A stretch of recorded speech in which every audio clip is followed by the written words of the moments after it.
सतगुरुदेव की जय। सर्वसंगत से प्रार्थना है, सत्संग प्रारंभ हो रहा है। कृपया सत्संग स्थल पर शांतिपूर्वक विराजमान होकर के श्रद्धा से सत्संग सुने। परमेश्वर की प्यारी आत्माओं से पुनर्निवेदन है, सत्संग प्रारंभ हो रहा है। कृपया सत्संग स्थल पर शांतिपूर्वक विराजमान होकर के श्रद्धा से सत्संग सुने। सत सही।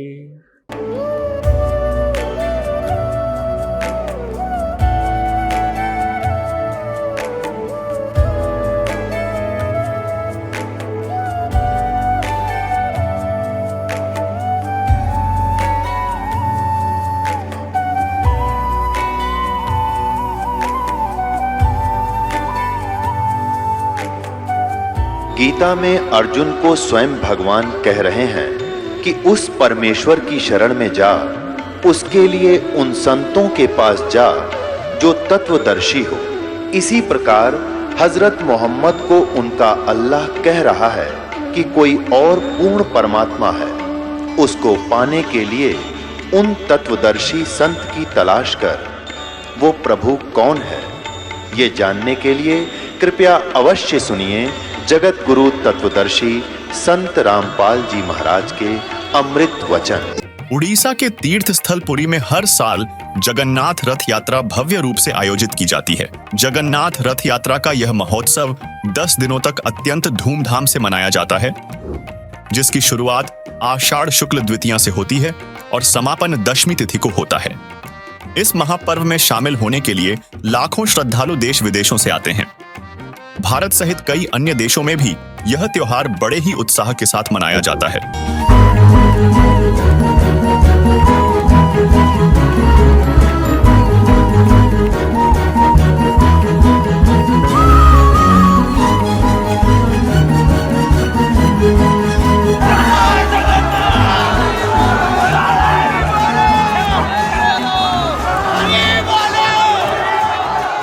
पर क्या आप जानते हैं कि शास्त्रों में रथ यात्रा के बारे में क्या कहा गया है? और क्या आप जानना चाहेंगे कि शास्त्रों के अनुसार कौन सी भक्ति क्रियाएं आपको लाभ पहुंचा सकती हैं? तो चलिए इस एपिसोड में जानते हैं जगन्नाथ धाम के सृजन की वास्तविक कहानी और साथ ही साथ इस मंदिर के अनसुलझे रहस्यों को, जिन्हें हर कोई जानना चाहता है।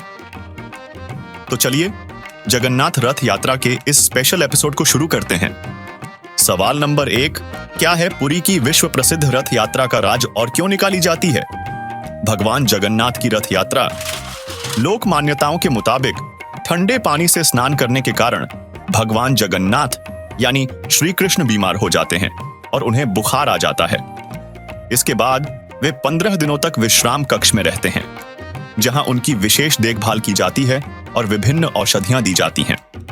आषाढ़ मास के शुक्ल पक्ष की द्वितीया तिथि को भगवान जगन्नाथ अपने विश्राम कक्ष से बाहर निकलते हैं और इस दिन जगन्नाथपुरी में भव्य रथ यात्रा निकाली जाती है, जो दशमी तिथि को समाप्त होती है।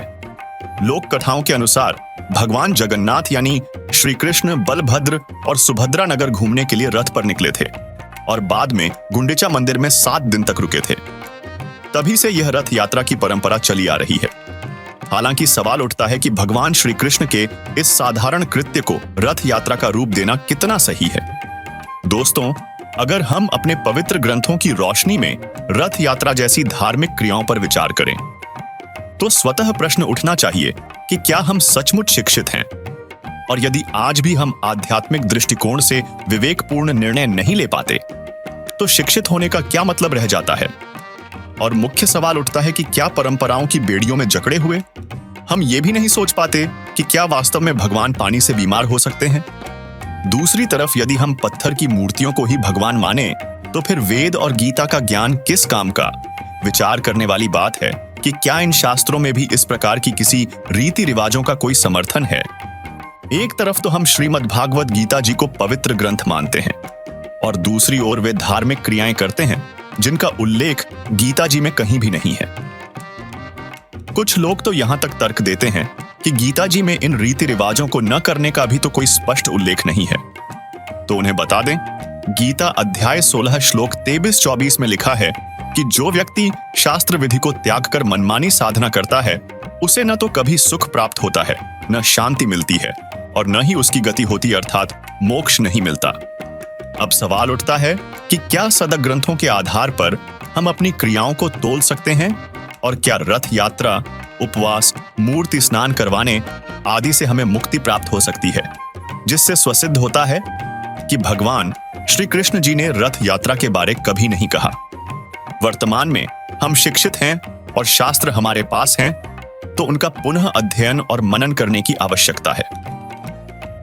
अब आप ये विचार करें कि जब गीता जी में ही इसका कोई प्रमाण नहीं है, तो क्या वास्तव में रथ यात्रा की कोई सार्थकता है?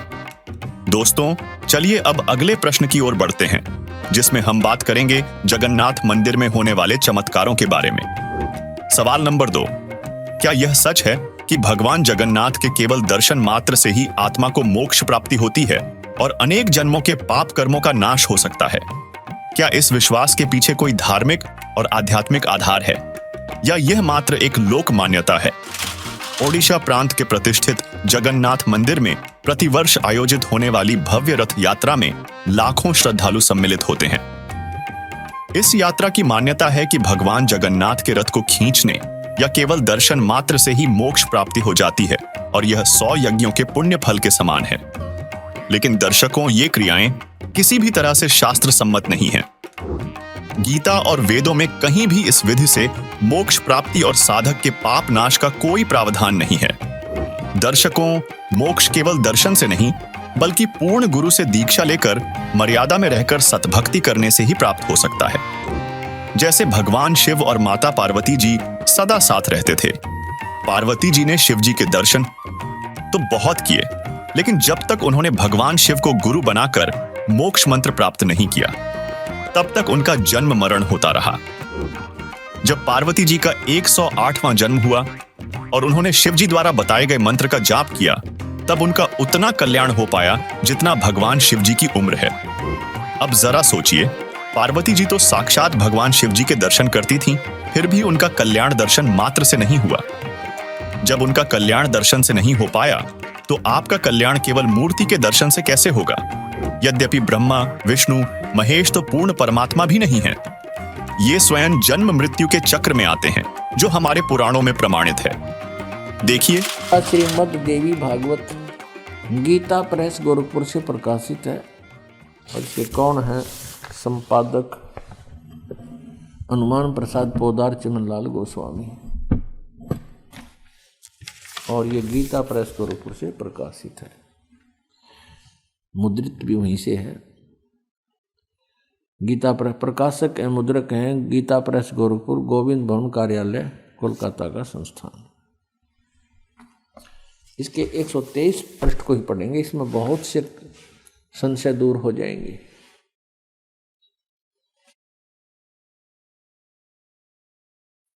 तीसरा स्कंध श्रीमद् देवी भागवत आप पढ़ रहे हैं, 123 पृष्ठ पर देखिएगा। तुम भगवान विष्णु जी अपनी माता दुर्गा के विषय में कह रहे हैं, स्तुति करते हुए, तुम शुद्ध स्वरूपा हो, यह सारा संसार तुम इसे उद्भासित हो रहा है। मैं ब्रह्मा और शंकर, हम सभी तुम्हारी कृपा से विद्यमान हैं। हमारा आविर्भाव माने जन्म और तिरोभाव माने मृत्यु हुआ करता है। हमारा जन्म और मृत्यु हुआ करता है। केवल तुम ही नित्य हो, जगत जननी हो, प्रकृति और सनातनी देवी हो। फिर यहाँ कहा है, ये स्पष्ट लिखा है, आविर्भाव माने जन्म। भगवान विष्णु जी स्वीकार कर रहे हैं कि मैं ब्रह्मा और शंकर, हम सभी का जन्म और मृत्यु हुआ करता है। केवल तुम ही नित्य हो, यानी अविनाशी हो, जगत जननी हो, प्रकृति और सनातनी देवी हो। यह भी याद रखना कि प्रकृति दुर्गा के लिए ही कहा जाता है। भगवान शंकर बोले, देवी, यदि महाभाग विष्णु तुम्ही से प्रकट हुए हैं, तो उनके बाद उत्पन्न होने वाले ब्रह्मा भी तुम्हारे बालक हुए। फिर मैं तमोगुणी लीला करने वाला शंकर क्या तुम्हारी संतान नहीं हुआ? अर्थात मुझे भी उत्पन्न करने वाली तुम ही हो शिवे। संपूर्ण संसार की सृष्टि करने में तुम बड़ी चतुर हो। इस संसार की सृष्टि, स्थिति और संहार में तुम्हारे गुण सदा समर्थ हैं। उन्हीं तीनों गुणों से उत्पन्न हम ब्रह्मा, विष्णु एवं शंकर नियमानुसार कार्य में तत्पर रहते हैं। आइए अब जानते हैं गीता अनुसार भक्ति की वो विधि जिससे मोक्ष प्राप्ति होती है और परम अक्षर ब्रह्म अर्थात पूर्ण परमात्मा पापों का नाश कर देता है। देखिए पवित्र गीता और वेद। श्रीमद् भगवद गीता अध्याय नंबर 17 के श्लोक नंबर 23 में गीता ज्ञानदाता कहता है उस परम अक्षर ब्रह्म के पाने का, सच्चिदानंद घन ब्रह्म के पाने का 3 मंत्र का जाप है। ओम तत्सत अपना तो इसने सार्वजनिक कर रखा है और तत् और सत का इसको ज्ञान नहीं, क्योंकि इसने उस समय आवेश में आकर के परमात्मा के उस ज्ञान का नाश कर दिया। फिर परमात्मा आकर वो ज्ञान बोलते हैं स्वयं अपने अन्य रूप धारण करके, तो ये उसको ये इसके एजेंट समझ नहीं पाते। परमात्मा इस तरीके से उसको अपनी वाणी में छुपा कर जाते हैं। फिर या स्वयं आते हैं या अपना दास भेजकर अपने बच्चों तक उस ज्ञान को फिर सार्वजनिक कराते हैं। अब 17वें अध्याय के 23वें श्लोक को फिर दिखाते हैं आपको, देखिएगा। ये श्रीमद् भगवद गीता 17वें अध्याय का 23वां श्लोक दिखाते हैं। अध्याय नंबर 17 का ये 23 नंबर मंत्र है। ओम तत्सति ओम तत्सत इति निर्देशः ब्रह्मणे त्रिविध समृतः ब्राह्मणा तेन वेदा च यज्ञा च विहिता पुरा। ओम ओम तत् तत् सत सत। ओम तो सीधा है, तत् और सत ये गुप्त है, सांकेतिक है। ऐसे यह 3 प्रकार का सच्चिदानंद घन ब्रह्म का नाम कहा है, वो परम अक्षर ब्रह्म का नाम कहा है। अब प्रसंग चल रहा है, हम वहीं आते हैं। जिनकी आप पूजा करते हो, हम भिखारी बने फिरे थे, सत साधना ना करके, सतपुरुष की पूजा ना करके हम इन भगवानों के आगे हाथ फैलाए फिरते थे और ये कुछ दे नहीं सकते, ये अपना दुख दूर नहीं कर सकते, अपना पाप नाश नहीं कर सकते।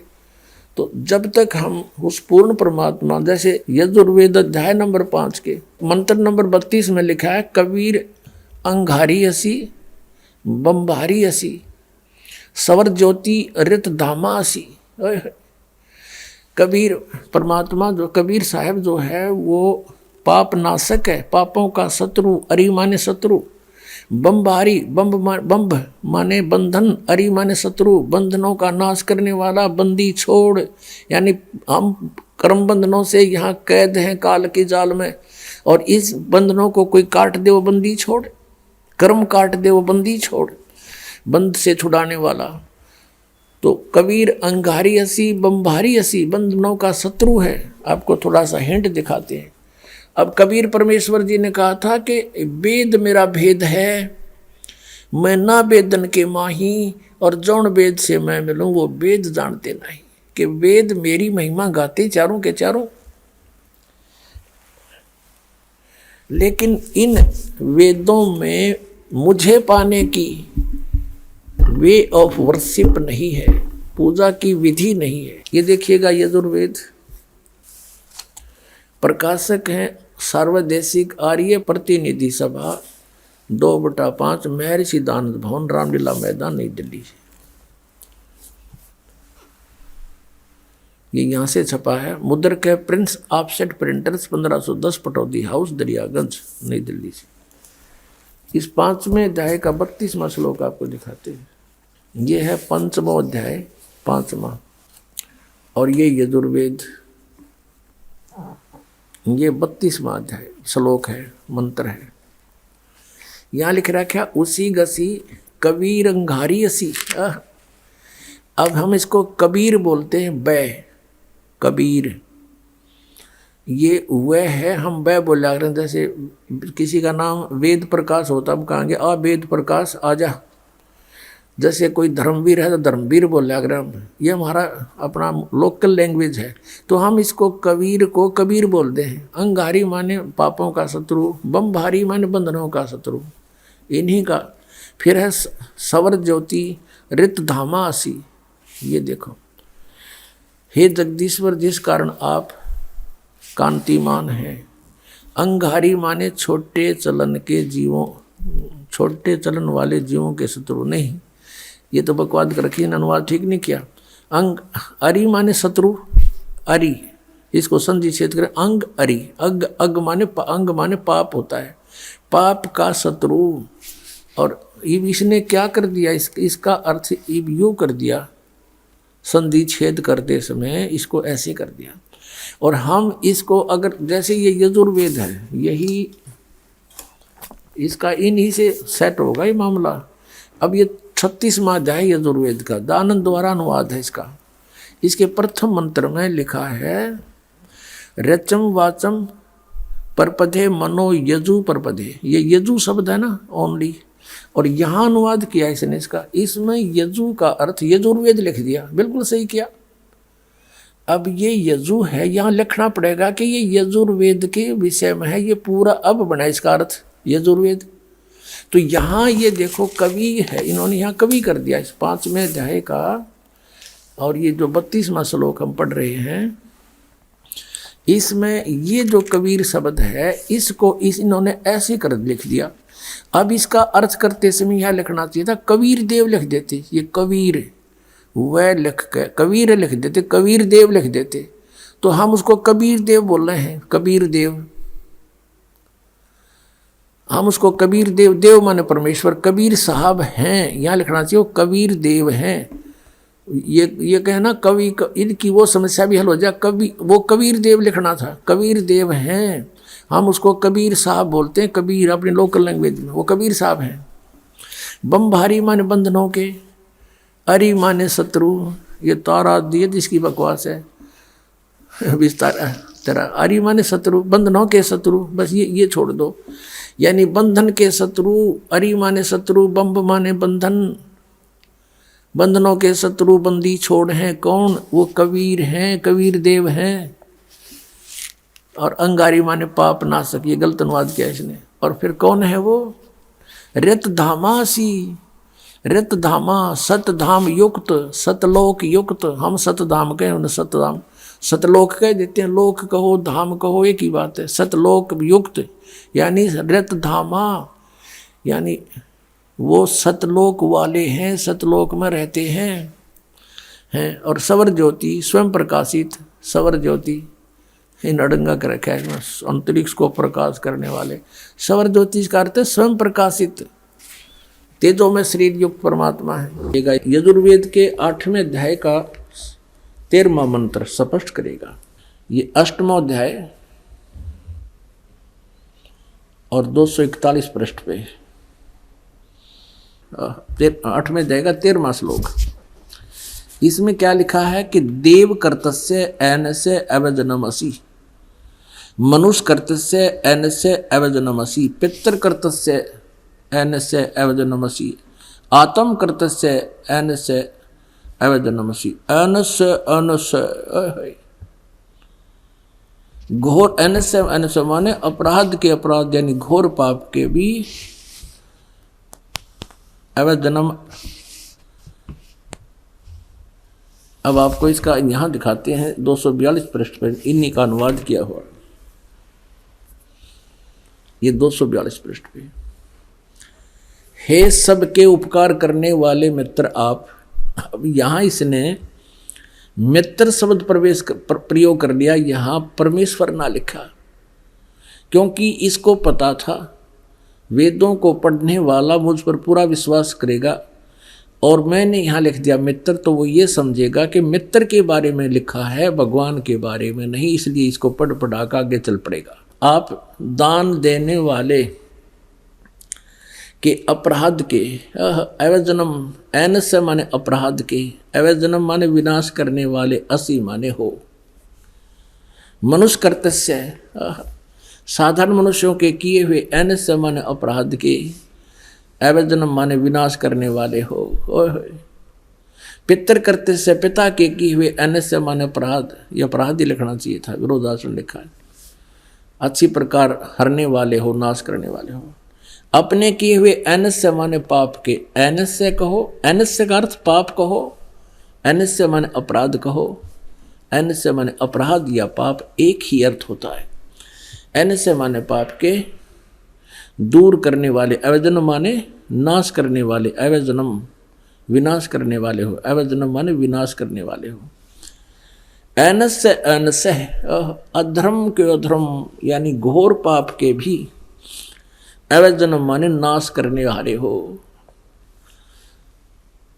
अब जानता हुआ मैं जो कुछ भी अधर्म आचरण किया करता हूँ या करूँ, अनजान में जो कुछ भी किया करता हूँ वह करूँ, उस सब एनस्य माने अपराध के, पाप के, दुष्ट आचरण के नहीं, पाप के आप अवैधन माने नाश करने वाले हो। अब यहाँ मित्र शब्द लिख दिया इसने, यहाँ परमात्मा ने लिखा जीव को मूर्ख बनाने के लिए। अब देखो इन्हीं के शब्दों में, अब इसी महर्षि दयानंद जी ने सत्यार्थ प्रकाश के प्रथम समोल्लास में भगवान के नामों की महिमा की व्याख्या की है, विवरण दिया है। उसी में आपको दिखाते हैं मित्र माने परमात्मा होता है। ये देखिए इन्हीं के शब्दों में, यह प्रथम समोल्लास है और पृष्ठ नंबर 18 पर, सत्यार्थ प्रकाश पृष्ठ नंबर 18 पर। यहाँ देखिए इन्हीं के विचारों में महर्षि दयानंद जी लिख रहे हैं, जो सबसे स्नेह करे, सबको प्रीति करने योग्य है, वह परमेश्वर सबका सच्चा मित्र है। इससे परमेश्वर का नाम मित्र है। तो जहां इसने मित्र शब्द लिखा है वहां हम लिखेंगे हे परमेश्वर आप, बस सीधी सी बात। अब मित्र मान इसने यहां लिख दिया हे सबके उपकार करने वाले मित्र आप, यजुर्वेद के 8वें अध्याय के 13वें मंत्र में। अनुवाद में गड़बड़ करने की चेष्टा की कि पढ़ने वाला यूं सोचेगा कि ये तो मित्र के बारे में लिखा है, भगवान के बारे में नहीं। ऐसा ही हमारे साथ, जैसे हमारा और इस आर्य समाज के आचार्यों का सन 2004 से वाद विवाद चल रहा था। समाचार पत्रों में विज्ञापन के माध्यम से हम लिखते थे, वो भी उत्तर देते थे।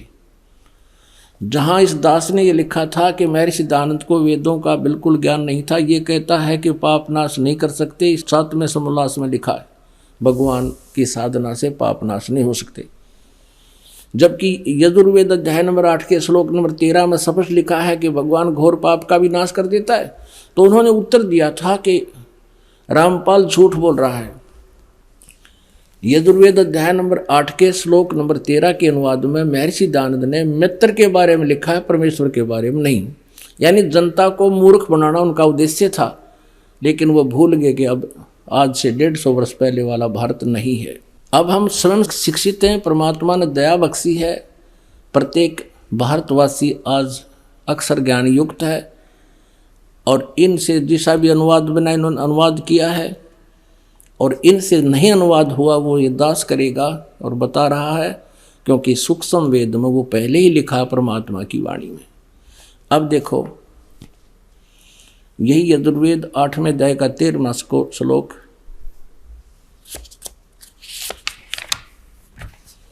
अष्टमो अध्याय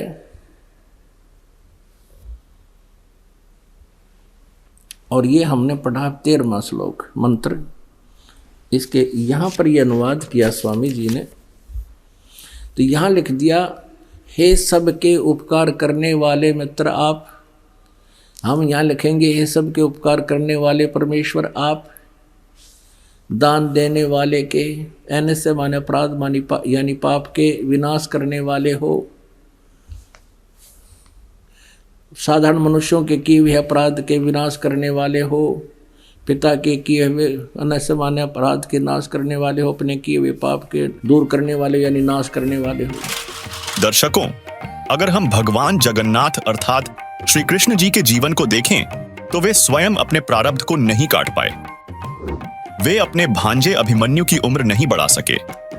ऐसे में साधक को स्वयं विचार करना चाहिए कि अगर श्री कृष्ण जी अपने भांजे की उम्र नहीं बढ़ा सके, संपूर्ण यादव कुल को नष्ट होने से नहीं बचा सके, तो क्या वे अपने साधकों की उम्र बढ़ा सकते हैं? यह सोचने का विषय है, जबकि ऋग्वेद में कहा गया है कि परमात्मा अपने साधक की आयु भी बढ़ा सकता है। देखिए ऋग्वेद। परमात्मा हमारी आयु भी बढ़ा सकते हैं, आपको वेदों में दिखाते हैं, क्योंकि शिक्षा का हमें एक लाभ है तो यही है कि हम सदग्रंथों को स्वयं समझ सकते हैं। और जब तक हम नहीं समझेंगे, कोई भी हमें बढ़ा दे, कुछ भी कह दे, हम उससे की मान लेंगे। जिस कारण से आज तक हम यह भटक रहे हैं, अरे नकली संतों के पीछे लटक रहे हैं। ये देखिएगा, ये है ऋग्वेद, आपको दिखाते हैं ये कहाँ से प्रकाशित है। सर्वदेशीय कार्य प्रतिनिधि सभा, महर्षि दयानंद भवन, रामलीला मैदान, नई दिल्ली से। उनके फोन और फैक्स नंबर ये है।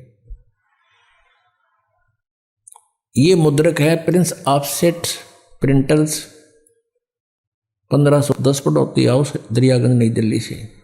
ऋग्वेद मंडल नंबर 10,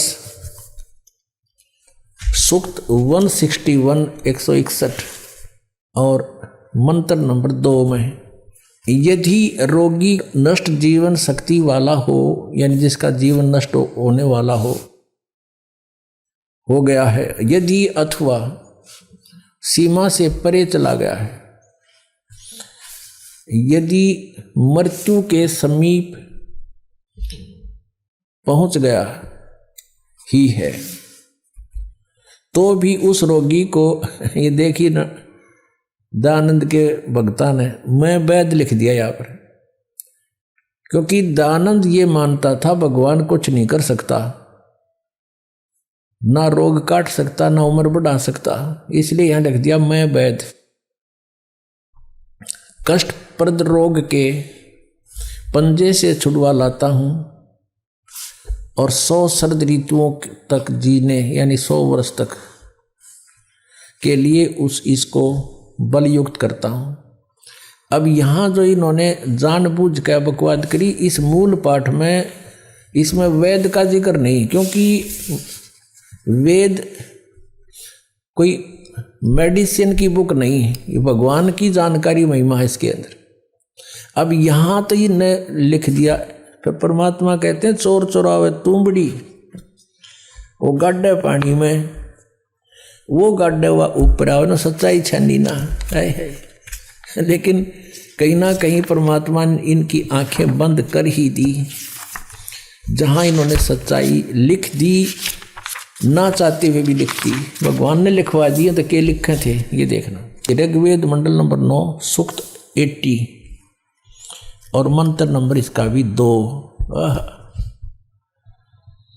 हे परमात्मन, आप उपासकों की आयु के बढ़ाने वाले हैं। या भूल गए वैद लिखना।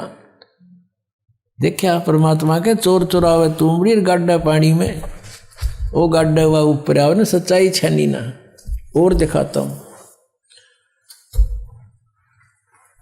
इन्हीं के अनुवाद में, ये देखिएगा एक और दिखाते हैं इन्हीं परमात्मा। देखो ये दास अगर आपको अनुवाद करके या बताओ वैसे तो नहीं जच्चे, क्योंकि ये आपका तो यकीन हो जा पर ये होने ना दें,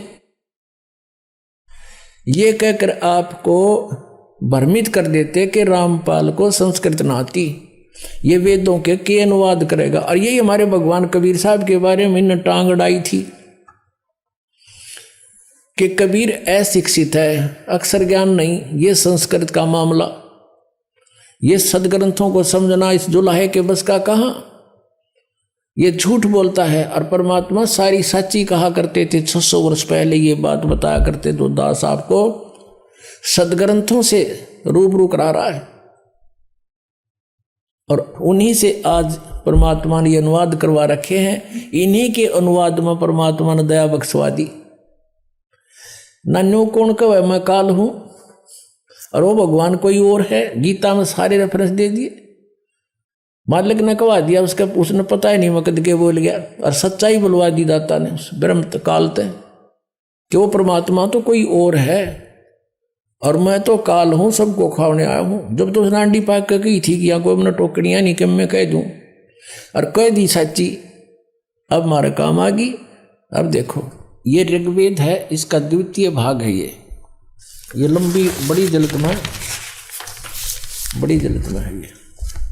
प्रकाशक हैं पंडिता राकेश रानी, और ये कहाँ से छपा है? प्रधान कार्यालय वेद मंदिर महात्मा वेद भिक्षु सेवा आश्रम लेखराम नगर इब्राहिमपुर मुखबेलपुर दिल्ली, दूरवास इतना दान संस्थान। और ये है इसका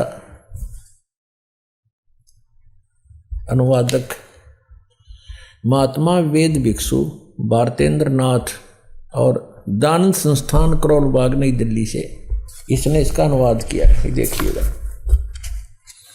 ये है ऋग्वेद मंडल नंबर 10 सूक्त 161,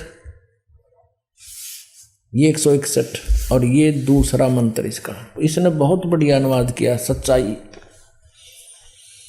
यदि किसी रोगी की जीवन शक्ति समाप्त हो, उसकी आयु ना रही हो,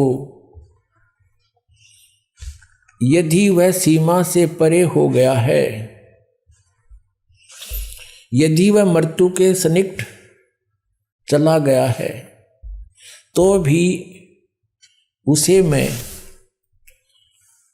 भारी कष्टप्रद रोग के पंजे से मुक्त कराऊं तथा उसे 7 वर्ष यानी 100 वर्ष के जीवन हेतु बल संपन्न करूं। भावार्थ में भी सही लिखा है इसने, यदि रोगी की जीवन शक्ति समाप्त हो यानी उम्र खत्म होगी, वो आयु हो रही है और उसका रोग सीमा से पार हो गया है, तब भी परमात्मा उसे इस कष्टप्रद रोग से मुक्त कर 7 वर्ष यानी 100 वर्ष का जीवन दे सकता है। अब बिल्कुल सही लिखा है, पर क्योंकि परमात्मा की महिमा है या किसी वैद्य की और दवाइयाँ की किताब नहीं है। ये देखिएगा ऋग्वेद मंडल नंबर 9 सूक्त, ये 80 का है, यहाँ 82 गलत लिख रखा है यहाँ, क्योंकि ये यहाँ से शुरू हुआ है 80 से और आगे 82 अलग होता है। ये यहाँ से है, ये 79वां सूक्त समाप्त हो गया, ये 80वां चल पड़ा, और इसका ये 2 मंत्र यहाँ है, यहाँ आगे 82 शुरू हो जाता है, इसलिए 81 यहाँ लिख दिया उन्होंने, 81 भी पूरा हो गया। तो ये ऋग्वेद मंडल नंबर 9 सूक्त 80 है, ये 81 यहाँ 81वां है, ये 80वां सूक्त यहाँ समाप्त होता है। यहाँ देख, ये इसके दूसरे मंत्र में ऋग्वेद मंडल नंबर 9 सूक्त 80 समझो 80। हे परमात्मन, आप उपासकों की आयु के बढ़ाने वाले हैं, जो कि तो बिल्कुल सही किया इसने। अपने आत्माओं, हमने उस परमात्मा की शरण ग्रहण करनी है जिसके गुण वेद गावें। परमेश्वर स्वयं कहते हैं, वेद मेरा भेद है, मैं ना वेदन के माही, और जौन वेद से मैं मिलूं ये वेद जानते ना ही। इन चारों वेदों के अंदर कबीर परमेश्वर कहते हैं मेरा ही गुणगान है। तो दर्शकों, अब तक आपने देखा कि श्री कृष्ण जी अर्थात भगवान जगन्नाथ न तो उम्र बढ़ा सकते हैं, न पाप नाश कर सकते हैं, और ना ही उनके दर्शन मात्र से मोक्ष संभव है, जिससे सिद्ध हुआ कि जगन्नाथ रथ यात्रा से मोक्ष और पाप नाश होने के विश्वास के पीछे कोई धार्मिक और आध्यात्मिक आधार नहीं है, अपितु यह मात्र एक लोक मान्यता ही है। वहीं वेदों के उपरोक्त प्रमाणों से यह स्पष्ट होता है कि वास्तव में जगन्नाथ तो कबीरदेव अर्थात कबीर साहेब जी हैं, जिनकी भक्ति से मोक्ष की प्राप्ति होती है, हमारे पाप नाश होते हैं, और यदि आयु भी समाप्त हो गई हो तो वह भी कबीर साहेब जी बढ़ा देते हैं। सवाल नंबर 3, ओडिशा के रहस्यमयी जगन्नाथ मंदिर का निर्माण किसने करवाया और इसके पीछे की वास्तविक कहानी क्या है? इस अद्भुत मंदिर की निर्माण प्रक्रिया और इतिहास में ऐसे कौन से रहस्य छिपे हैं जो आज भी लाखों भक्तों के लिए अनसुलझे हैं? दर्शकों, ओडिशा में स्थित जगन्नाथ मंदिर एक ऐसा पवित्र स्थल है जहां हर साल लाखों भक्त भगवान जगन्नाथ का आशीर्वाद पाने के लिए आते हैं। यह मंदिर 4 धाम तीर्थ स्थलों में से एक है। मान्यता है कि यहां भगवान विष्णु ने पुरुषोत्तम नीलमाधव के रूप में अवतार लिया था, जिससे इस मंदिर का महत्व और बढ़ जाता है। तो चलिए इस पवित्र मंदिर के निर्माण के वास्तविक रहस्य को जानते हैं। उड़ीसा में एक इंद्रदमन नाम का राजा था। वो भगवान श्री कृष्ण का पुजारी था, परम भक्त था, स्वप्न के अंदर श्री कृष्ण जी ने दर्शन दिए और कहा कि इंद्र दमन एक मंदिर बना दे और जगन्नाथ नाम रख देना उसका, और एक ध्यान रखना उसमें कोई मूर्ति ना हो, उसमें कोई पाखंड पूजा नहीं होनी चाहिए, और उसके अंदर एक विपर छोड़ देना ब्राह्मण विद्वान, और उसके अंदर श्रीमद् भगवत गीता का पाठ करे, सदग्रंथों का ही आधार बनाकर वो ज्ञान देता रहे। कोई पाखंड पूजा मत करना, उसमें कोई मूर्ति स्थापना मत करना। और उन्होंने खुद जाकर स्वप्न में इंद्र दमन को ले जा करके वो स्थान दिखाया जो समुद्र के किनारे पहाड़ पे था, थोड़ा सा पहाड़ी है, कि यहां बनाना। अब ऐसा कहकर श्री कृष्ण जी चले गए।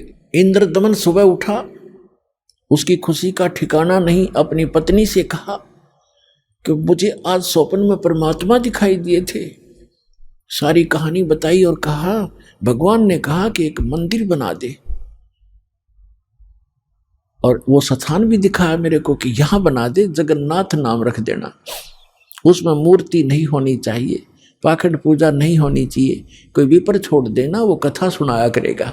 अब उसकी पत्नी बड़ी धार्मिक थी, वह बड़ी खुशी हुई, क्यों हो हमारे तो भाग जाग गए।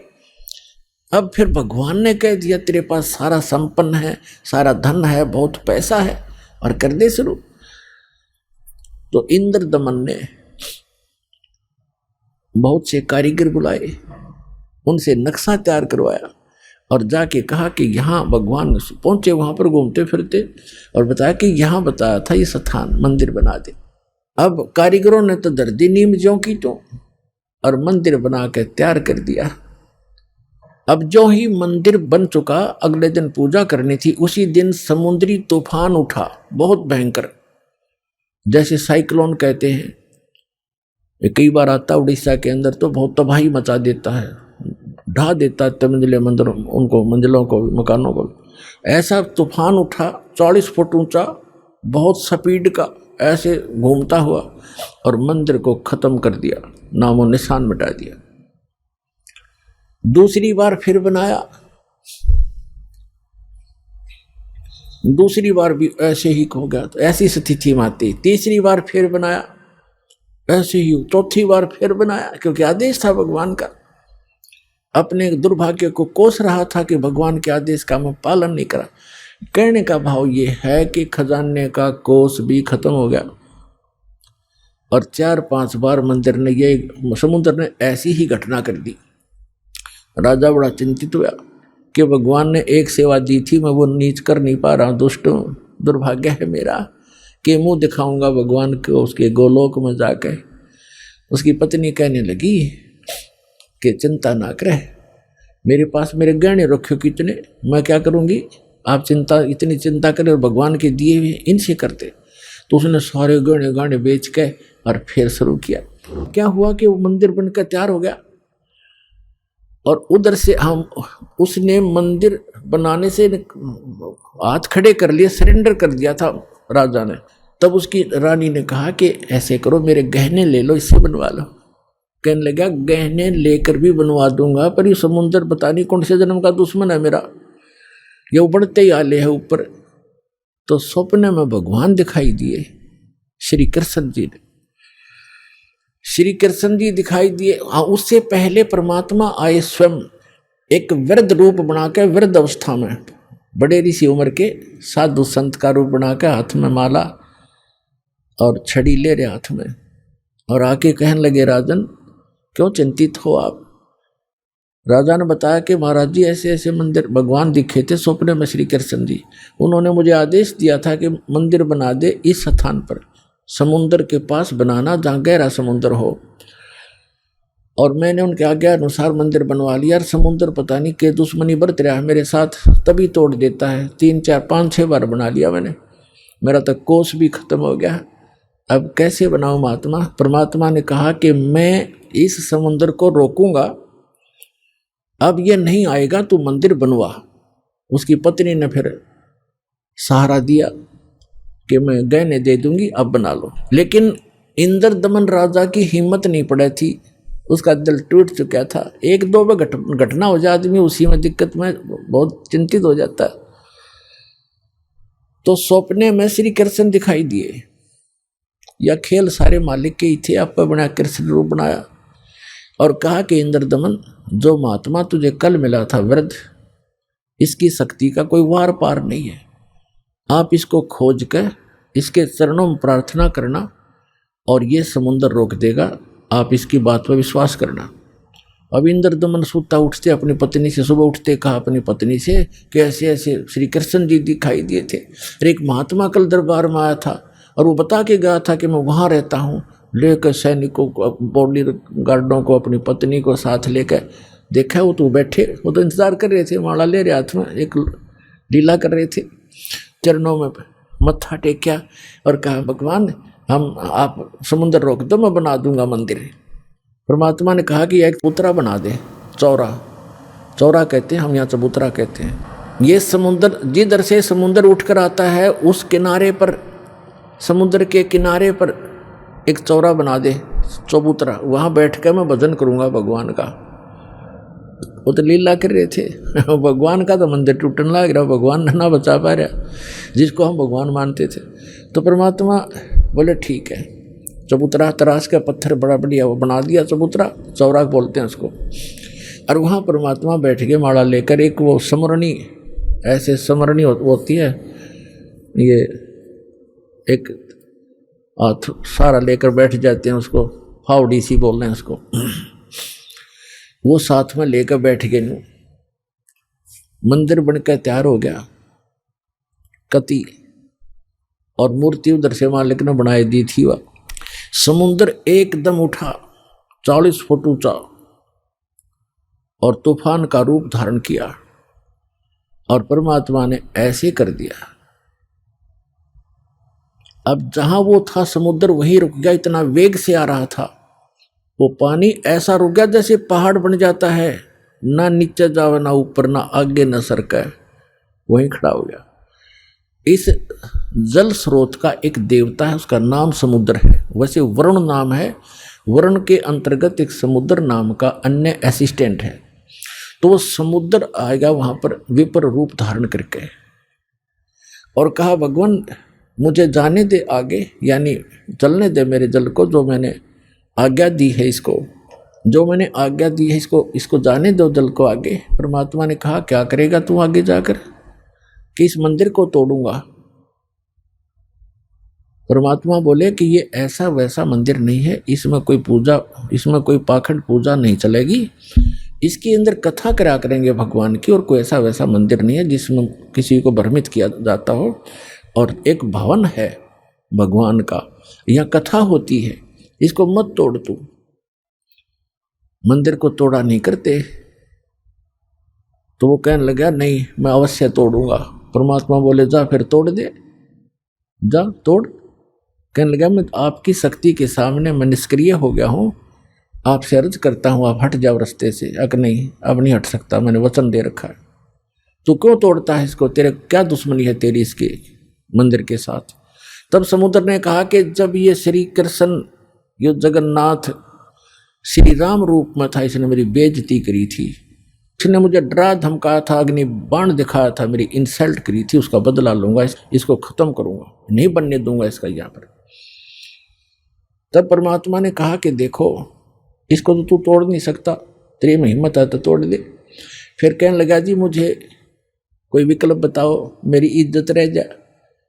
कहने लगे जाके उसकी द्वारका को डुबोले, वो खाली पत्थर खाली पड़ा है, और यहाँ आसपास भी नहीं आ जाना, 1 मील दूर भाग जाए यहाँ से, तेरी खैर नहीं।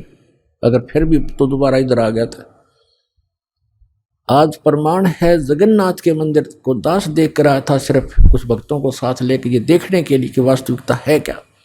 वहाँ पर कबीर पंथियों द्वारा सुरक्षित वो चौरा स्थान, वो चबूतरा भी है, वहाँ एक अच्छा मकान सा बना रखा है, उसके ऊपर एक मंदिर सा बना रखा है यादगार बनाए रखने के लिए। और उन्होंने भी यही कथा सुनाई कि यहाँ बैठकर भगवान श्री कबीर परमेश्वर जी ने समुद्र रोका था। तो दर्शकों अभी आपने जानी जगन्नाथ मंदिर के निर्माण की वास्तविक कहानी। आगे इस वीडियो में आप जानेंगे जगन्नाथ मंदिर के कुछ और अनसुलझे पहलुओं के बारे में। तो चलिए आगे बढ़ते हैं। सवाल नंबर 4, आखिर क्यों हैं जगन्नाथ मंदिर की मूर्तियां अधूरी? मूर्ति की ऐसी स्थिति के पीछे छिपी वास्तविक कहानी क्या है? दर्शकों, हिंदू धर्म में अखंड या अधूरी मूर्तियों की पूजा वर्जित मानी जाती है, लेकिन पुरी के जगन्नाथ मंदिर में अधूरी मूर्तियों की पूजा की जाती है। आइए जानते हैं इसकी वास्तविक कथा। अब जो ही वो बनाने मंदिर बन रहा था, इतने में गोरखनाथ जी आ गए। एक क्योंकि वो पहचान तो उसको सके नहीं, परमात्मा ने, कबीर जी ने बताया कि वो गोरखनाथ थे। एक सिद्ध पुरुष थे। राजा से कहा कि राजा, इतना बढ़िया मंदिर बना रहे हो, उसमें मूर्ति होनी चाहिए भगवान श्री कृष्ण और उसकी बहन सुभद्रा की और बलराम की। बगैर मूर्ति के मंदिर कैसा? उन्होंने कहा, राजा ने कहा कि भगवान ने सौपन में मुझे मना किया था कि सौपन तो सौपन ही होता है, हमारे आदेश का पालन करो। लाल आँख कर ली। राजा डर गया, भाई कि देखा ये कोई दुराशीष ना दे दे साधु। तो राजा ने कहा, जी जैसे आपकी इच्छा, और कहा चंदन की लकड़ी से बनवाना। क्या? अच्छा जी। अब कारीगर खोजे, अब मूर्ति बनाकर तैयार करें। तैयार होते होते बिल्कुल तैयार हो जाए मूर्ति, ऐसे बिखर जा, सारी टूट जा, टुकड़े टुकड़े हो जाते। 2-3 बार ऐसे की, ऐसे टुकड़े टुकड़े होगी। राजा बहुत चिंतित हुआ कि उधर वो सिद्ध पुरुष है, यदि ये मूर्ति नहीं बनवाई तो यूँ कहेगा तू पहले नाट्य था और तेरी नीत में खोट है, मुझे श्राप देगा। राजा की नींद हराम होगी। उधर से मंदिर की चिंता, उधर से ये मूर्ति नहीं बन रही है। अब परमात्मा एक कारीगर का रूप बना के, वृद्ध कारीगर जैसा नरसी के पास आए थे, और वहाँ एक वृद्ध कारीगर, कति वृद्ध 80 वर्ष की आयु दिखा रहे हों, जैसे लीला करें, और कहा, राजन मैं बड़ा अनुभवी कारीगर हूँ और मैंने बहुत से ऐसी लकड़ी चंदन का बहुत बड़ा मास्टर हूँ, और मैंने सुना है कि यह मूर्तियाँ बन नहीं पा रही, मैं मूर्ति बना दूंगा। राजा ने बड़ी खुशी हुई कि अनुभवी व्यक्ति दिखे है और मेरी शायद बात बनेगी। कहा, जी ठीक है, बनाओ, अभी मंगा देता हूँ चंदन की लकड़ियाँ। कहने लगा, मुझे एक कमरे में बंद कर दो, इन जब तक मैं ये मूर्ति ना बन जावे मैं बाहर नहीं निकलूँगा। वैसे नहीं बनेंगी ये मूर्तियाँ, और अब बनने के बाद मैं अपने आप आ जाऊँगा, चिंता मत करना, और तुम बीच में मुझे डिस्टर्ब ना करना। डिस्टर्ब करोगे तो मूर्ति जो कि तो जितनी बन चुकी होंगी उतनी रह जाएंगी। राजा बोला, जी ठीक है, जैसे आपका। उसका भोजन पानी अंदर रखवा दिया सारा। अब वो नाथ जी आ गया कमरे में, भगवान ने बैठे 4-5 दिन हो गए, 3-4 दिन हो गए थे। उसने राजा से पूछा कि क्या मूर्ति बनाई? राजा ने कहा, जी हम बहुत ट्राई कर रहे हैं, देखो बहुत सी मूर्ति बनाई है। कारीगर बैठे थे, वो भी बुला रखे थे, बुला लिए, ये बना रहे थे, ये टूट जाती, देखो भगवान कितनी, एक नाथ जी कितनी लकड़ी खराब होगी है, तब क्या, अब कैसे चलेगी? बनवानी हो, अवश्य बनवानी है, अगली बनवा रहा हूँ। एक कारीगर है बहुत अनुभवी और वो बना रहा है मूर्ति। तो नाथ जी ने कहा, मुझे दिखाओ पहले, बनने के बाद उसमें कोई डिफेक्ट होगा, अभी तो जल्दी मंदिर तैयार होने वाला है, फिर रखनी पड़ेगी, कोई डिफेक्ट होगा तो मैं ठीक करवाऊंगा, ऐसी ऐसी वैसी मूर्ति थोड़े रखने दूंगा।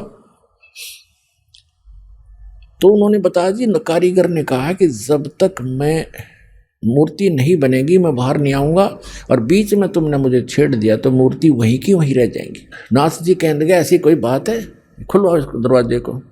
अब खटाखट खटखट करे, कारीगर दरवाज़ा खोलो, कारीगर दरवाज़ा खोलो, नहीं खोला। तो उन्होंने सोचा, नाथ जी ने कहा कि हो सकता है बूढ़ा आदमी मर गया हो, तुम अच्छे व्यक्ति हो, दरवाज़ा तोड़ दो। दरवाज़ा तोड़ दिया, वहाँ कारीगर था ही नहीं। वह मूर्ति जितनी बन गई थी, उनके हाथ हाथ बनाने रह रहे थे, वह न्यो के न्यो रह गए। तीनवा के वह टूंड और पैर के पंजे, वह तीनवा न्यो हाथ टूंड, न्यो के न्यो, कारीगर था नहीं। अब राजा कहने लगा, जी और बताओ अब क्या करूं? तो अन्य कारीगरों ने बताया, जब इसके ऐसे भी लगा दी ना सारी टूट जाएंगे। नाथ जी तक इसे गया, रख दो न्यो की न्यो, मूर्ति अवश्य रख दो। अब वो मूर्ति न्यो की न्यो तो रखी ठाके। तो पुण्यात्माओं, आज हम अपने भगवान को पहचान लेंगे। पहले हमारे को कोई किसी ने कुछ भगवान बता दिया, एक मिट्टी का रख दिया कोई खिलौना सा, ये तेरा भगवान, हमने वो ही मान लिया, क्योंकि हमें परमात्मा की चाह थी, आज भी है। अब जैसे मूर्ति रख दी भगवान की, श्री कृष्ण जी की, विष्णु जी की, तो हमने स्वीकार कर लिया। विष्णु जी के गुणगान उन्होंने सुनाए, हमें मान लिया। कहाँ से सुनाए उन्होंने विष्णु जी और ब्रह्मा शिव जी के गुणगान, गुण कहाँ से सुनाए?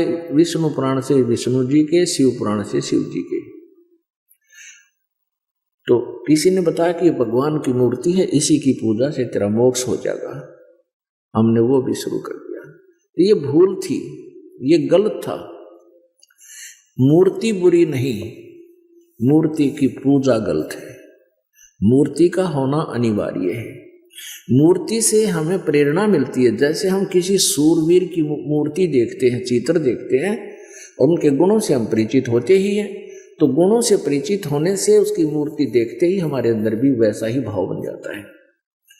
जैसे हम सेब की मूर्ति देखते हैं, आम का चित्र देखते हैं, आम की मूर्ति देखते हैं, तो हमारे अंदर उसके गुणों का ज्ञान होते ही उसको पाने की भी इच्छा बढ़ जाती है। तो ऐसे ही जो मूर्ति भगवान की, विष्णु जी की, शिव जी की, कृष्ण जी की, राम जी की, हमारे को हम जिसकी पूजा करते थे वो पूजा नहीं करनी थी। उसकी पूजा से हमें कोई लाभ नहीं होना था मूर्ति की। हमने उस मूर्ति वाले भगवान को पाना है। उस मूर्ति वाले भगवान को पाने से हमें उसके गुणों का, उन गुणों का गुण प्राप्त होंगे, उससे लाभ प्राप्त होगा। जैसे आम की मूर्ति है, सेब की मूर्ति है, हमने उस मूर्ति की पूजा से कोई लाभ नहीं होगा। वो तो इतना ज्ञान करा देगी कि ये सेब है, ये आम है, ये मीठा होता है, इसके ये गुण है।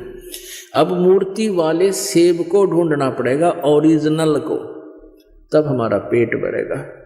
तो कबीर परमात्मा जी मूर्ति के विरोधी नहीं थे, मूर्ति पूजा के विरोधी थे। इन ढीठ लोगों ने हमें इतना रूढ़िवादी बना दिया कि हम केवल मूर्ति की ही उसी का घंटी वंटी बजा कर, उसके तिलक तिलक ला के श्रृंगार करने में लगे रहते। इतना उसके श्रृंगार में लग गए, इतना ठीक है, खराब हो रही हो तो पोछा मार दे, कपड़ा साफ करके प्रणाम करो मूर्ति को, क्योंकि भगवान को उस मूर्ति को प्रणाम कर, परमात्मा को प्रणाम होता है। ये श्रद्धा हमारी बनती है, भाव बनता है। लेकिन पूजा और सत्कार में अंतर होता है। पूजा और सत्कार में बहुत अंतर होता है। तो ऐसे हमने पूजा नहीं करनी, सत्कार करने से हमारे अंदर विनम्रता बनी रहेगी। भगवान सामने दिखाई दें जैसे मूर्ति है, और सामने भगवान ही आ जाए तो हमारा वैसे ही भाव रहे जैसे मूर्ति नहीं, ये परमात्मा आखड़े हुए। लेकिन लाभ मिलेगा भगवान से ही। वो मिलेगा कैसे परमात्मा? उसके पाने की वे ऑफ वर्शिप गीता जी में बहुत अच्छी वर्णित है। जैसे गीता जी अध्याय नंबर 8 के श्लोक नंबर 13 में कहा, गीता ज्ञानदाता ब्रह्म कहता है मेरी पूजा करनी है, मेरा केवल एक ओम मंत्र है, बस, नथिंग एल्स। और 8वें अध्याय के 3 श्लोक में जिस परम अक्षर ब्रह्म के बारे में बताया है उसकी पूजा करनी है, तो 17वें अध्याय के 23वें श्लोक में कहा कि ओम तत्सत इति निर्देश है ब्रह्म त्रिविध समर्थ है।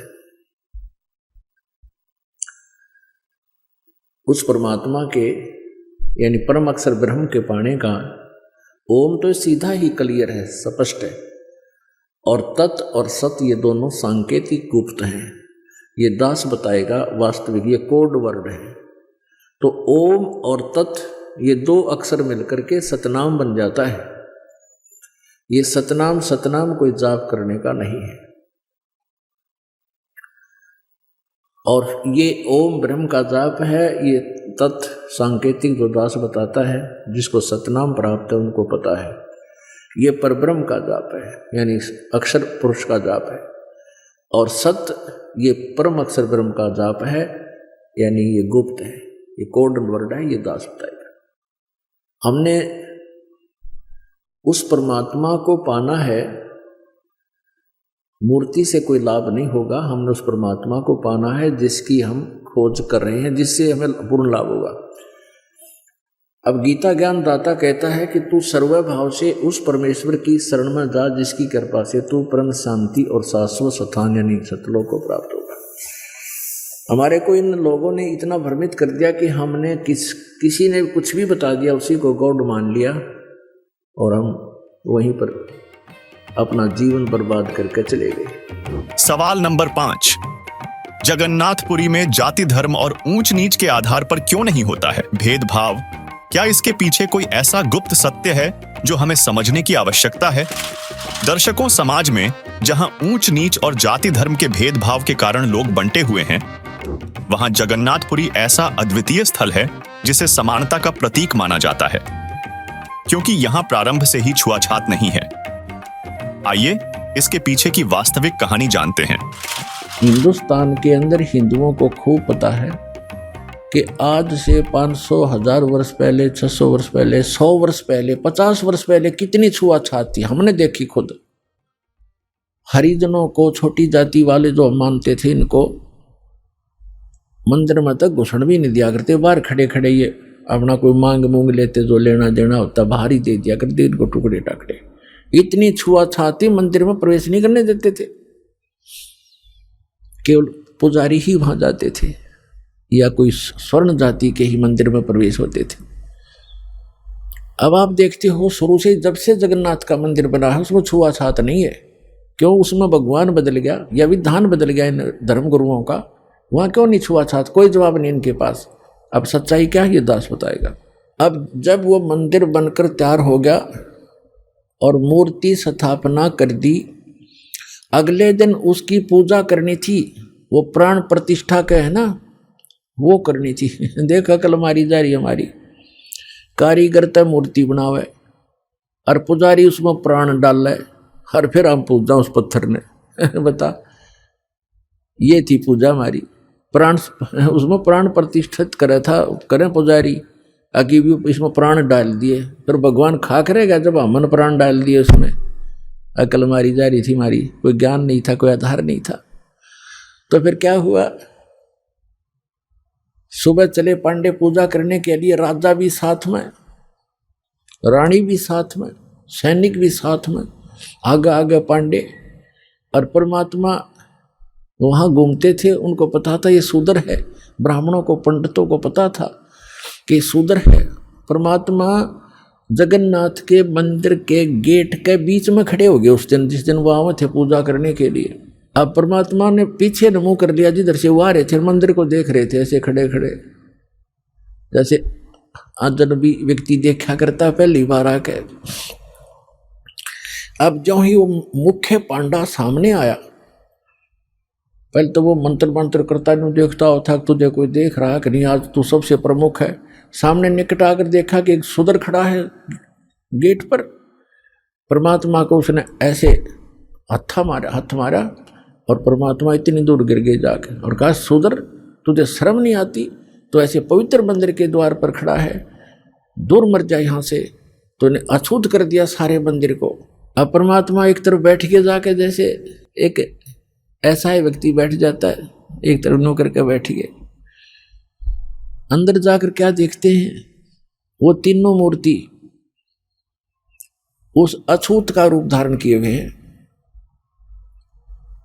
अरे क्या हो गया, अरे ये क्या हो गया, ये कोई जादूगर है, ये अछूत कोई जादूगर है, देखो मूर्ति कैसी बन गई है। परमात्मा थोड़ी देर में फिर वह लीला खत्म कर दी। वह नो के नो श्री कृष्ण हर खड़े, फिर उन्होंने मांझे धो गंगा जल से शुद्ध करो, ये तो अछूत ने अपवित्र कर दी। वो सारा कुछ उन्होंने कर करा के अपना फारिग हुए, मंदिर चालू हो गया। उधर से क्या हुआ, उस मुख्य पांडे ने, जिसने भगवान का धक्का मारा था, धक्काए थे, उसके सारे शरीर में कोढ़ शुरू हो गया। कोढ़ ही हो गया। वो चाम कटकट पड़े, सारी रात रोए चिल्लावे, सारी जड़ी बूटी करवा ली, सारी सतुति प्रार्थना। भगवान कृष्ण का कट्टर पुजारी था, उसको अर्ज कर लिया।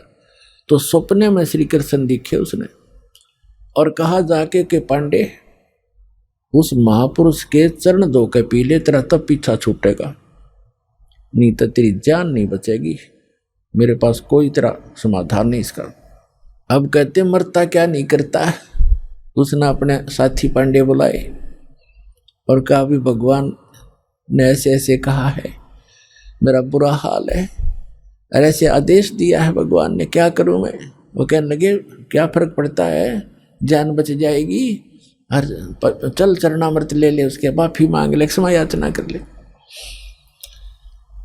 परमात्मा बैठे थे वहां, घूमया करते हो तो काम ही सारे थे।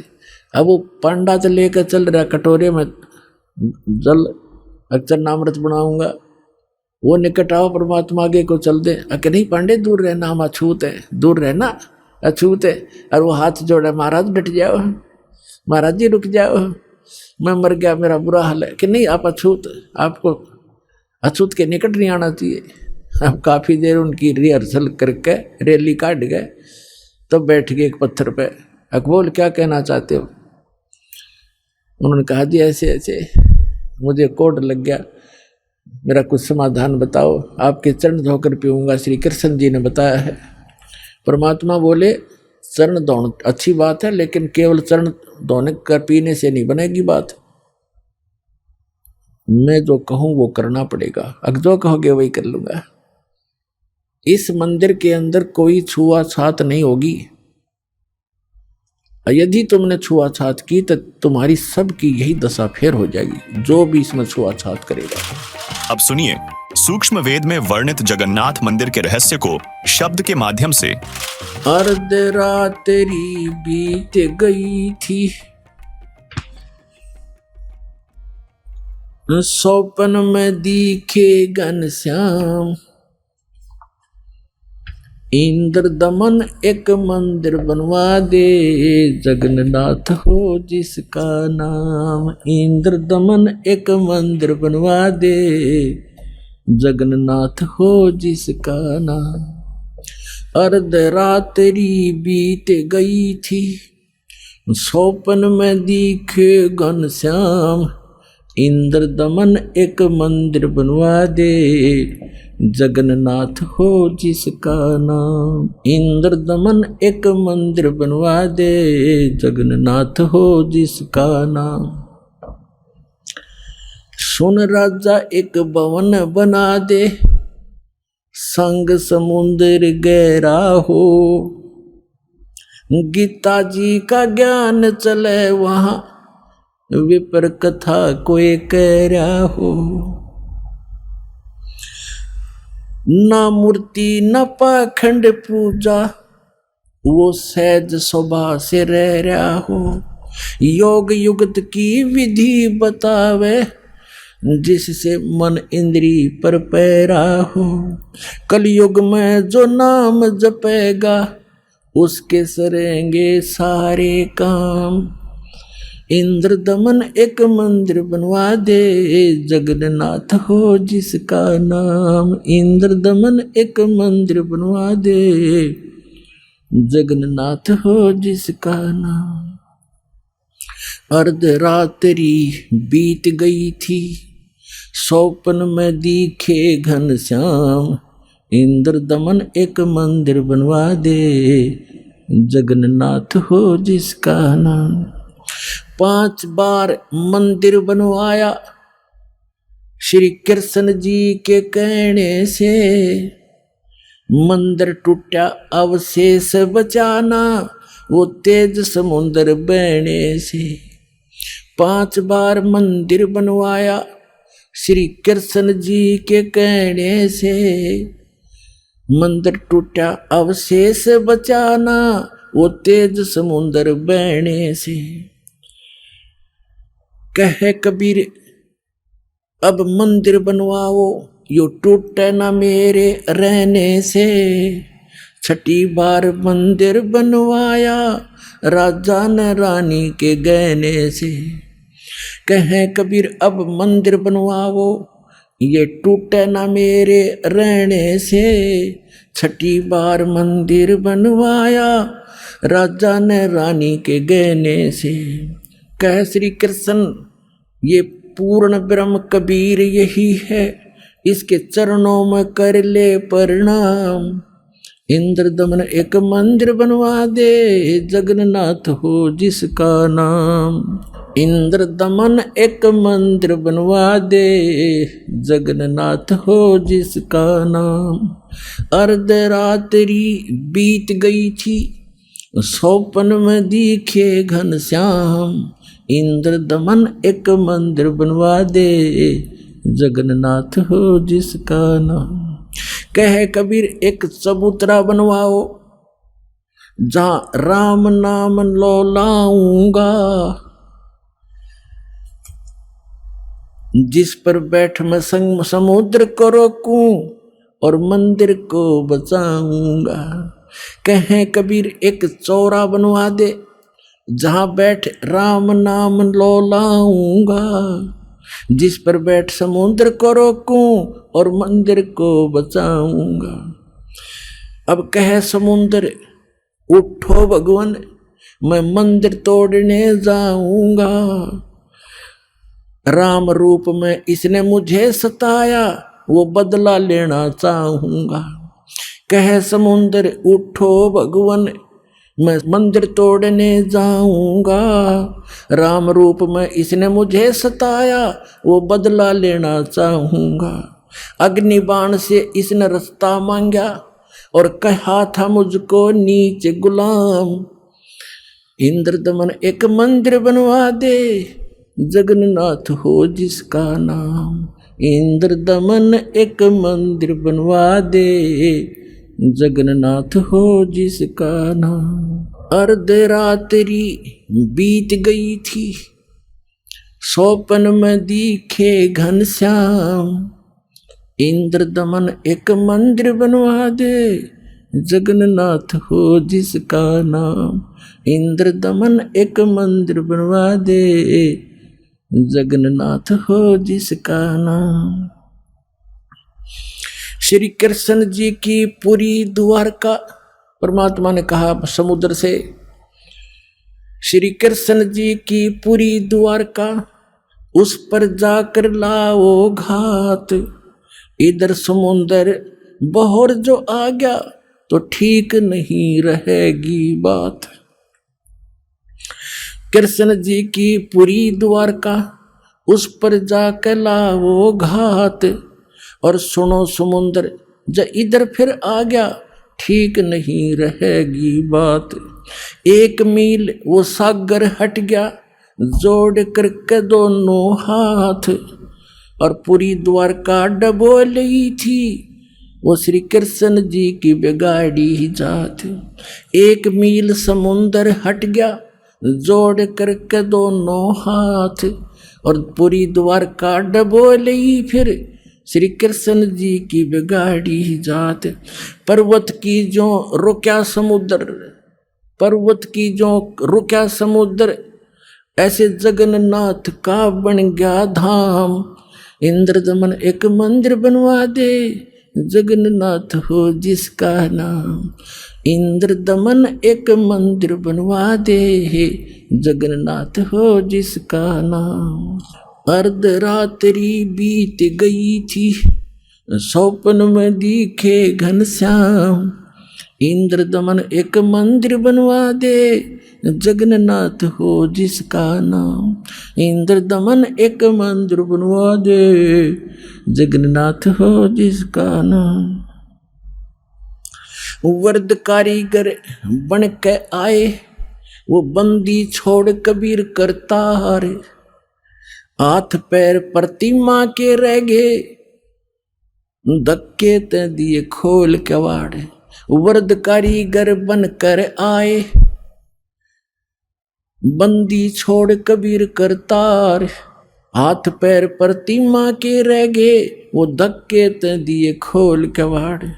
अछूत रूप में साहेब आए, खड़े हुए थे बीच द्वार। पांडे जी ने धक्का मारा, कह करके न नीच गुलाम। अछूत रूप में साहेब आए, खड़े हुए थे बीच द्वार। पांडे जी ने धक्का मारा, कह करके न नीच गंवार।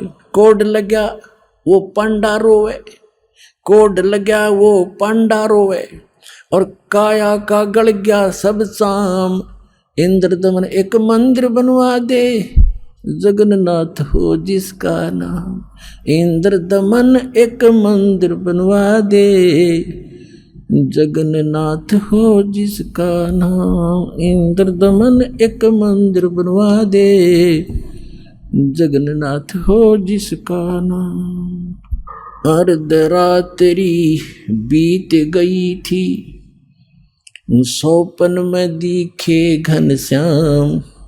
इंद्र दमन एक मंदिर बनवा दे, जगन्नाथ हो जिसका नाम। इंद्र दमन एक मंदिर बनवा दे, जगन्नाथ हो जिसका नाम।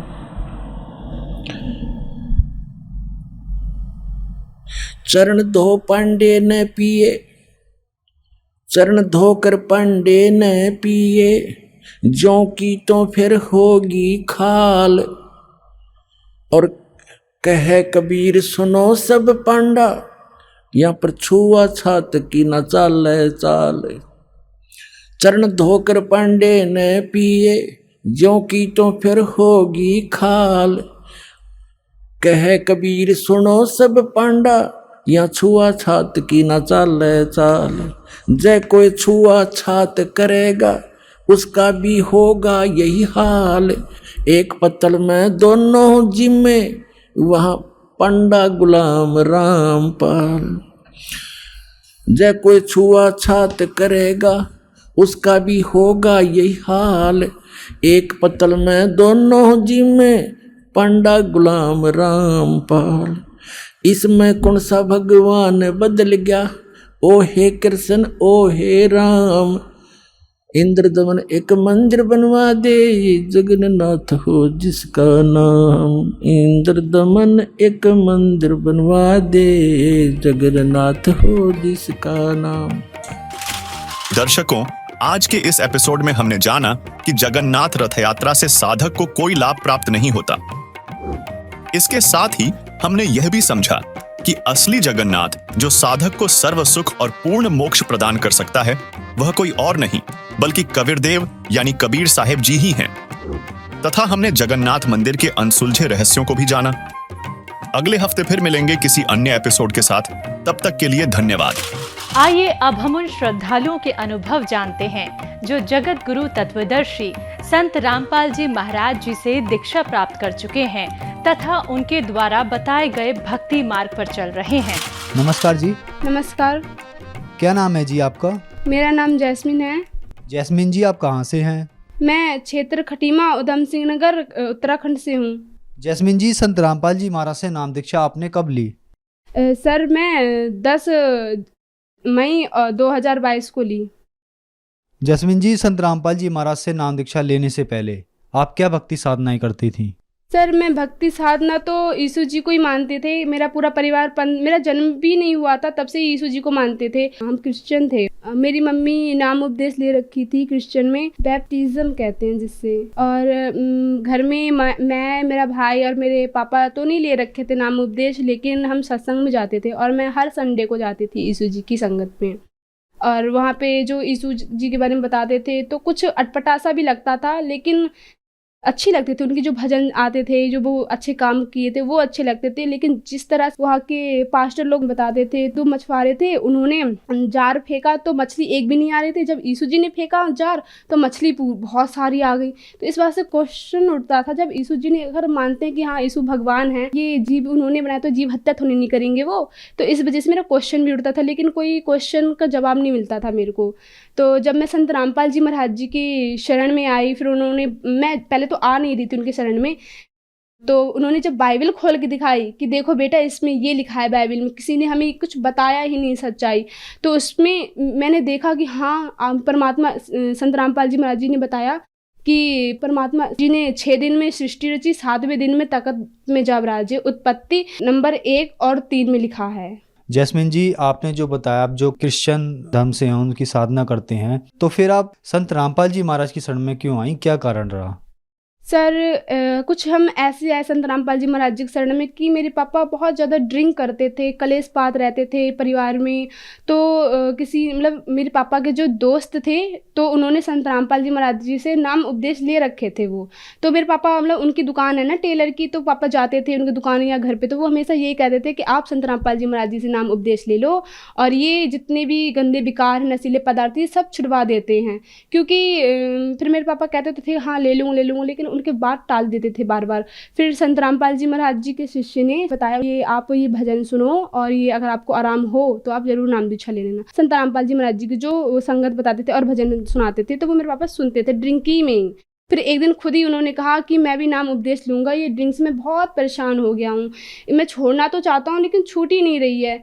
जब मेरा दोस्त छोड़ दिया संत रामपाल जी महाराज जी के शरण में आ गया तो मैं क्यों नहीं छोड़ दूंगा। तो हमें विश्वास नहीं हो रहा था क्योंकि वो बार बार ऐसे ही कहते थे। फिर उस दिन उन्होंने नहाया धोया, फिर संत रामपाल जी महाराज जी के नामदान केंद्र गए नानंग बता, वहाँ से मेरा भाई और मेरी मम्मी और मेरा पापा वो तीनों नाम उपदेश ले आए थे संत रामपाल जी महाराज जी से। मैं फिर 15 दिन के बाद गई संत रामपाल जी महाराज जी से नाम उपदेश लेने।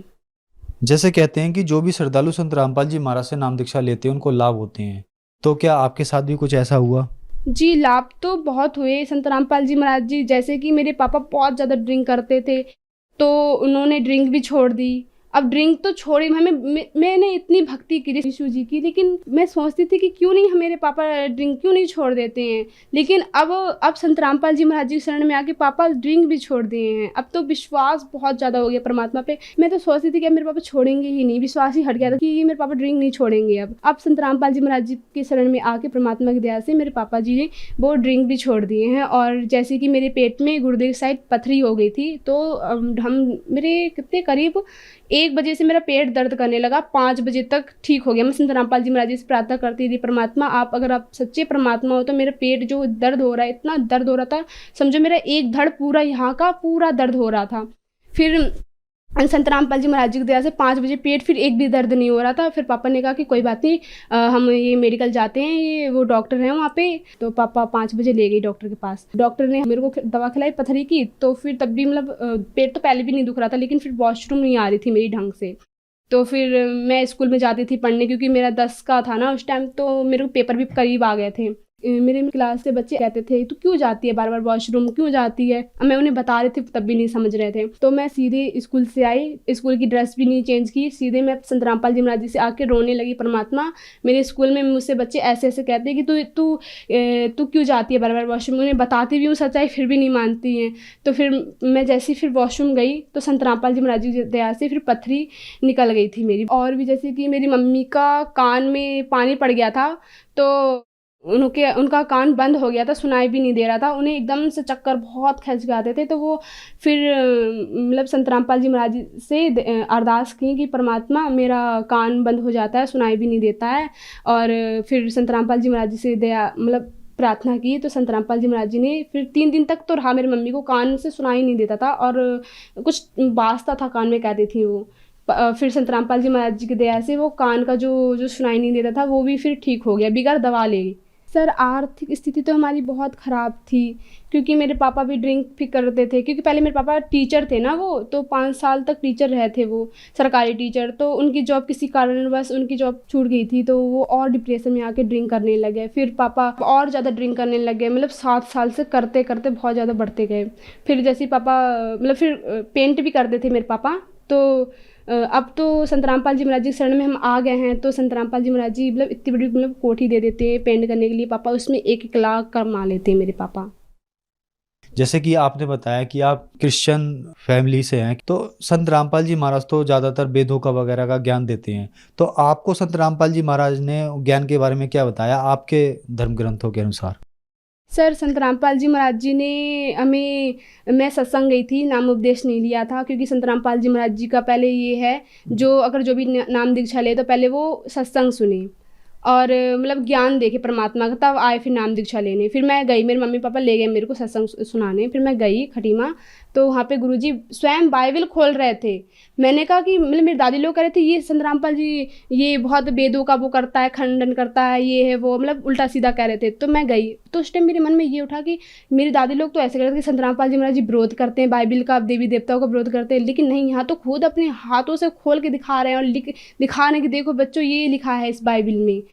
फिर और जो गुरु ग्रंथ साहिब है ये भी खोल के दिखा रहे थे, और जो कुरान शरीफ है ये भी खोल के दिखा रहे थे। मतलब जितने भी हमारे ग्रंथ हैं वो खोल के दिखा रहे थे संत रामपाल जी महाराज जी। तब मेरे को और ज़्यादा विश्वास हुआ। मैंने पापा से कहा मैं भी नाम दीक्षा लूँगी संत रामपाल जी महाराज जी से। जैसे कि मतलब पास्टर लोग बताते हैं गॉड इज फॉर्मलेस, लेकिन परमात्मा साकार है, वो निराकार नहीं है। बाइबल में खुद लिखा है, लेकिन वो नहीं बताते थे हमें सच्चाई। अब आज मतलब जैसे संत रामपाल जी महाराज जी बाइबल खोल के दिखाए हमें और बताए कि परमात्मा मनुष्य दृश्य है, परमेश्वर मनुष्य दृश्य है, और हमको अपने ही जैसा स्वरूप दिया है उन्होंने।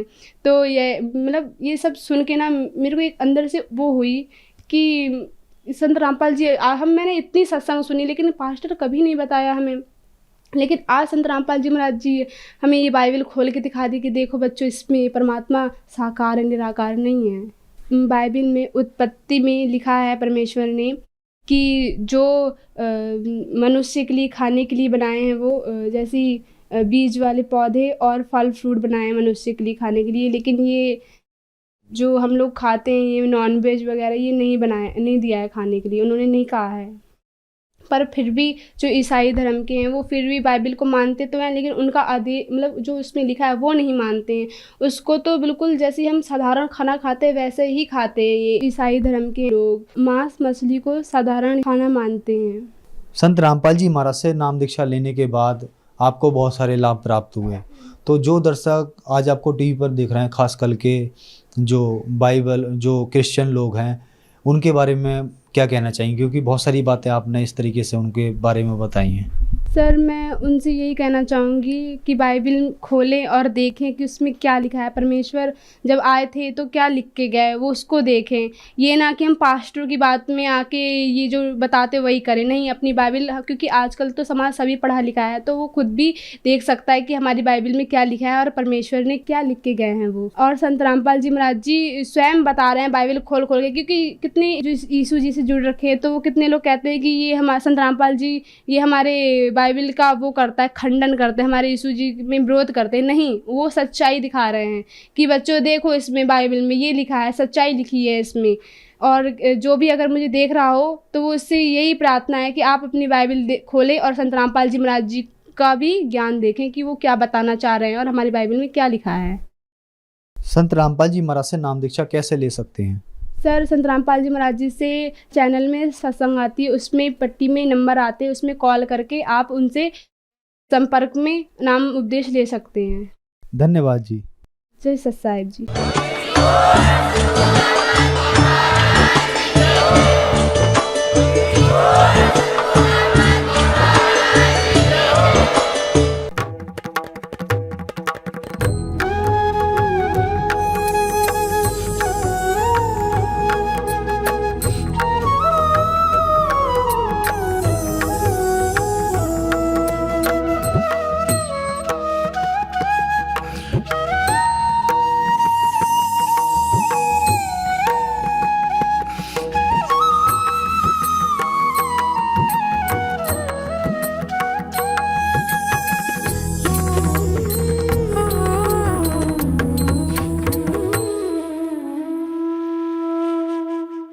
आप सुन रहे थे जगत गुरु तत्वदर्शी संत रामपाल जी महाराज जी के मंगल प्रवचन। अधिक जानकारी के लिए विजिट कीजिए हमारी वेबसाइट www.jagatgururampalji.org। संत रामपाल जी महाराज जी के शुभ आशीर्वाद से पूरे विश्व भर में 500 से भी ज्यादा नाम दीक्षा केंद्र हैं, जिन पर संत रामपाल जी महाराज जी द्वारा ऑनलाइन निशुल्क नाम दीक्षा दी जा रही है। अपने नजदीकी नाम दीक्षा केंद्र का पता करने के लिए संपर्क करें 8222880541।